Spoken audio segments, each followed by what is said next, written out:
تو پیغمبر صلی اللہ علیہ وسلم نے فرمایا یہ شعبان المعظم کا کیسا عظیم مہینہ ہے، وَهُوَ شَهْرٌ تُرْفَعُ فِيهِ الْأَعْمَالُ إِلَى رَبِّ الْعَالَمِينَ۔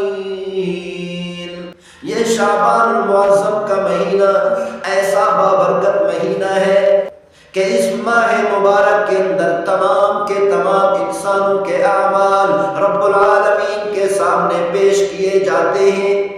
فَأُحِبُّ أَن يُرْفَعَ عَمَلِي وَأَنَا صَائِمٌ، اور میں پسند کرتا ہوں کہ جب میرے اعمال میرے پروردگار کے سامنے پیش کیے جائیں تو اس وقت میں روزہ کی حالت میں ہوں۔ اسی لیے پیغمبر صلی اللہ علیہ وسلم نے ارشاد فرمایا چونکہ اس ماہ مبارک کے اندر تمام کے تمام انسان اور تمام کے تمام جنات کے اعمال پروردگار کے سامنے پیش ہوتے ہیں، اسی لیے میں زیادہ سے زیادہ روزے رکھتا ہوں۔ اعلیٰ انہوں نے فرمایا قلت یا رسول اللہ لم ارک تصوم شهرا من الشهور ما تصوم من شعبان۔ اے اللہ کے رسول، ہم نے آپ کو شعبان المعظم کے مہینے کے علاوہ کسی اور مہینے میں زیادہ روزے رکھتے ہوئے نہیں دیکھا جتنا زیادہ روزے آپ شعبان المعظم کے مہینے میں رکھتے ہیں۔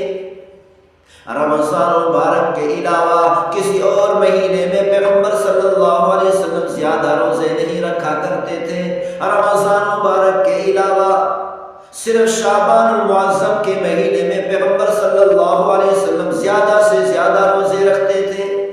تو اسی لیے اسامہ بن زید رضی اللہ تعالیٰ عنہ نے عرض کی یا رسول اللہ، ہم نے آپ کو رمضان مبارک کے علاوہ کسی اور مہینے میں زیادہ روزے رکھتے ہوئے نہیں دیکھا جتنا زیادہ روزے رکھتے ہوئے آپ کو شعبان المعظم میں دیکھا ہے۔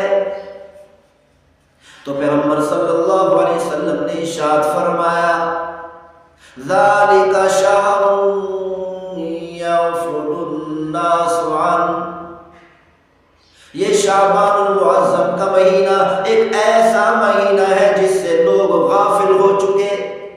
شعبان المعظم کا مہینہ ایک ایسا مہینہ ہے جس کی رحمتوں سے، جس کی برکتوں سے لوگ غافل ہو چکے ہیں۔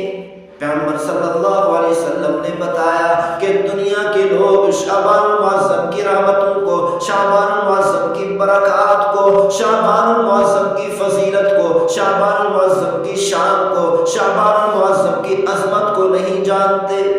تو پیغمبر صلی اللہ علیہ وسلم نے فرمایا یہ شعبان المعظم کا کیسا عظیم مہینہ ہے، وَهُوَ شَهْرٌ تُرْفَعُ فِيهِ الْأَعْمَالُ إِلَى رَبِّ الْعَالَمِينَ۔ یہ شعبان المعظم کا مہینہ ایسا بابرکت مہینہ ہے کہ اس ماہ مبارک کے اندر تمام کے تمام انسانوں کے اعمال رب العالمین کے سامنے پیش کیے جاتے ہیں۔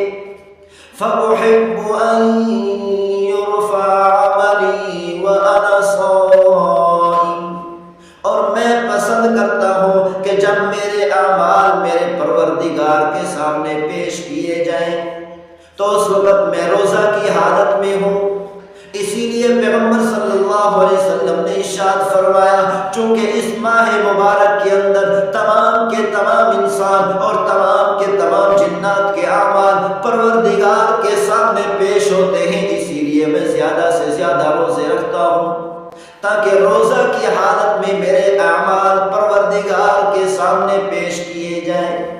اسی لیے بھائیوں، ہمیں بھی چاہیے کہ ہم زیادہ سے زیادہ اللہ کی عبادت کریں، زیادہ سے زیادہ شعبان المعظم کے مہینہ میں روزہ رکھیں۔ حضرت عبداللہ بن عباس رضی اللہ تعالیٰ عنہ سے روایت ہے، وہ فرماتے ہیں کہ شعبان المعظم کی 15 کی رات کو اللہ تعالیٰ دنیا کے تمام فیصلے فرماتے ہیں۔ اسی طرح اللہ تعالیٰ نے قرآن مجید فرقان حمید میں ارشاد فرمایا فیہا یفرق کل امر حکیم۔ اللہ تعالیٰ نے فرمایا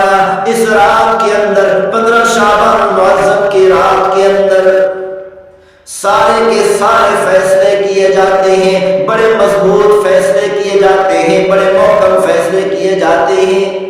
اس رات کے اندر اللہ تعالیٰ فیصلہ فرماتے ہیں کہ کس کو وسیع روزی عطا کرنی ہے، فیصلہ فرماتے ہیں کس کو تنگ روزی عطا کرنی ہے، کس کو مشقت سے روزی دینی ہے اور کس کو آسانی سے روزی دینی ہے۔ اللہ تعالیٰ اس رات میں فیصلہ فرماتے ہیں کہ کس کی بیماری سے شفا عطا کرنا ہے اور کس کی بیماری کو برقرار رکھنا ہے۔ اللہ تعالیٰ اس رات میں فیصلہ فرماتے ہیں کس کو بیماری دینی ہے اور کس کو صحت عطا کرنی ہے۔ اللہ تعالیٰ اس رات میں فیصلہ فرماتے ہیں کہ کس نے آئندہ آنے والے سال میں دنیا سے رخصت ہونا ہے، کہ کس پر موت کو مسلط کرنا ہے اور کس نے زندہ رہنا ہے۔ اس رات کے اندر اللہ تعالیٰ فیصلہ فرماتے ہیں کہ کس پر مصیبتیں آنی ہے اور کس کو مصیبتوں سے نجات عطا کرنی ہے۔